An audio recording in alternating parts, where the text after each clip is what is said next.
नमस्कार, मी रोहिदास या न्यूज मराठीमध्ये आपल्या सर्वांचे स्वागत. दर्शको, आपण सध्या पाहतोय मंगळवार तालुक्यातील जिल्हा परिषद पंचायत समितीच्या निवडणुकीचा निकाल या ठिकाणी जाहीर झालेला आहे. सर्व मंगळवारमध्ये पाहतोय आपण भाजप वातावरण करणारे सर्व भाजप या ठिकाणी सर्व गटामध्ये आघाडीवर येऊन या ठिकाणी विजय मिळवणाऱ्या संपूर्ण गटामध्ये सर्व झडपी गटातील उमेदवार या ठिकाणी विजय झाले. तर या ठिकाणी आपण पाहू शकता उज्जैन गटातील काही कार्यकर्ते पदाधिकारी त्यांचे संवाद साध्या. उज्जैन गटातील संगीता काळुदा या ठिकाणी विजय झाले आणि या गटातील अर्जुन मल्हार असतील आणि मरोडे गणातून रोहिणी श्रीकांत पाटील या ठिकाणी विजय झाले. त्यांनी त्या अनुषंगाने काय प्रतिक्रिया जाणून घेणार आहोत. दादा नमस्ते. नमस्ते. माझं नाव पप्पू काकीकर. काय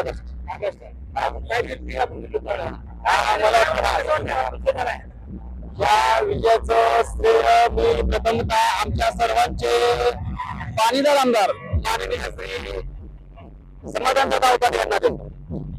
समाधान अवताडे यांनी जी आतापर्यंत जी कामं केली, विकासाची कामं केली या मतदारसंघामध्ये, पंढरपूर मंगळवार मतदारसंघामध्ये जी कामं केली त्या कामाची पोचपावती 2021 ते 24 आणि 24 ते 26 या कालावधीमध्ये जी कामं झाली आमदार साहेबांच्या माध्यमातून, त्या कामाची लोक ह्या जनतेने मंगळवारच्या जनतेने भरभरून अशी आमदार साहेबांना पोचपावती दिलेली आहे.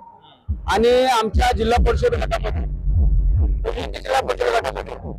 आमदार साहेबांनी दिलेले आमच्याकडचे जे उमेदवार होते होता त्यांच्या आतापर्यंतच्या कामाच्या जोरावर त्यांच्यावरती काय प्रमाणात टीका केली, बाहेरून आलेले किंवा त्यांच्याकडचे गटार वगैरे वगैरे जी काय टीका केली त्या सगळ्या टीका टिप्पणीला पुसून हनुमान क्षेत्र मला वाटतं सोलापूर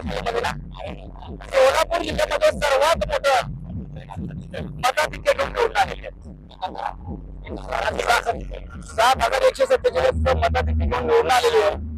तर या निवडणुकीमध्ये आमदार साहेबांनी फुलजयंती गट असो, भोसे गट असो, लक्ष्मी देवळी इकडचा गट असो, कामाजीनगर गट असो, या सर्व गटांमध्ये आमदार साहेबांच्या कामाचा झंझावात 2021 पासून जो चालू झालेला आहे त्या झंझावातामध्ये अजिबात कसली कमी नसून वाढ होत आहे. त्यामुळे आमदार साहेबांनी जे सर्वसामान्य तळागाळातले जे कार्यकर्ते उभा केले पंचायत समितीचे मला वाटतं 8 पैकी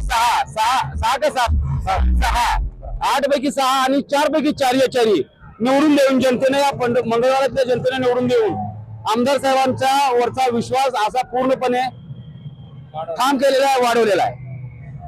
एकंदरीत काय सांगाल या ठिकाणी मतदारांना काय आमदार साहेबांनी ज्या पद्धतीने कामं केली त्या आम्हाला येथील लोकांनी भरभरून साथ दिलेली आहे. इथून पुढची सुद्धा जी येथील जी काम आहेत, उर्वरित जी काम आहेत त्या कामाच्या बाबतीत सुद्धा जर सांगायचं झालं तर जनतेला माझं खुलं आव्हान ओपन आमदार समाधान अवताडे हे ओपन खुले व्यासपीठ आहे. आमदार साहेबांनी कधी विरोधकांची कामं असं करायची नाहीत किंवा बरोबरची कामं करायची असं कधी केलेलं नाही. माझं आव्हान आहे इथून पुढच्या काळामध्ये आमदार साहेबांनी सर्व जनतेची कामं, विरोधकांची असू द्या, बरोबरची असू द्या, सर्वांची कामं आमदार साहेब करणार आहेत. आमदार साहेबांकडे खुल्या मनाने यावं, प्रत्येकाची कामं अडचणी सोडून घ्याव्यात आणि आमदार साहेबांच्या बरोबर ठाम निश्चय करून बरोबर राहावं ही मी आवाहन करतो. विरोधकांचं भावनिक आव्हान बघा, खूप मोठे आता नेत्यांच्या बाबतीत असं घडलेलं आहे. भावनिक आव्हान काय राहत कसं राहणार? भावनिक आव्हान तुम्ही भावनिक आव्हान कशाचं करताय? भावनिक आव्हान करण्यापेक्षा तुम्ही कामाच्या बाबतीत कामाचं आव्हान करा ना. तुमचा अजेंडा काय, तुमचं विजन काय? भावनिकतेवरती मत मागून आता मत देणार विकास त्यांच्यावर ही लढाई गरीब धनगर विरुद्ध श्रीमंत धनगर आहे किंवा पुण्याचं आहे अशा पद्धतीने टीका करण्यात आली. जातीय रंग देण्याचाही प्रयत्न केला होता. आमचे हनुमान शेठ उदय सुद्धा धनगर समाजात होते, गरिबीतूनच वर आलेले ते सुद्धा. हनुमान शेठ उदय सुद्धा काय म्हणजे टीका केली पाहिजे माध्यमाची, परंतु ती टीका करत असताना त्यांच्या एक गोष्ट लक्षात आलेली नाही. हनुमान शेठ उदय सुद्धा गाव सोडून जाऊन पुण्यासारख्या महानगरामध्ये स्वतःच अस्तित्व निर्माण करून तुम्हाला कोणता अधिकार आहे त्यांच्यावरती श्रीमंत म्हणायचा? तुम्ही तुमच्या बाबतीत काय कमतरता आहे असं तुम्ही मोठे झाला नसाल त्याचा अर्थ असा नाही ना एखाद्यावरती तुम्ही श्रीमंतीच्या जोरावर अशा काय गोष्टी करायला येऊन सांगायचा.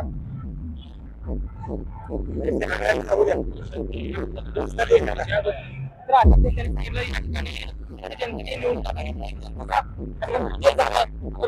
चित्र आहे. आपण पाहत आहोत औद्योगिकतेमध्ये सर्वाधिक मताधिक्याने या ठिकाणी या ठिकाणी विजय साजरा करतात.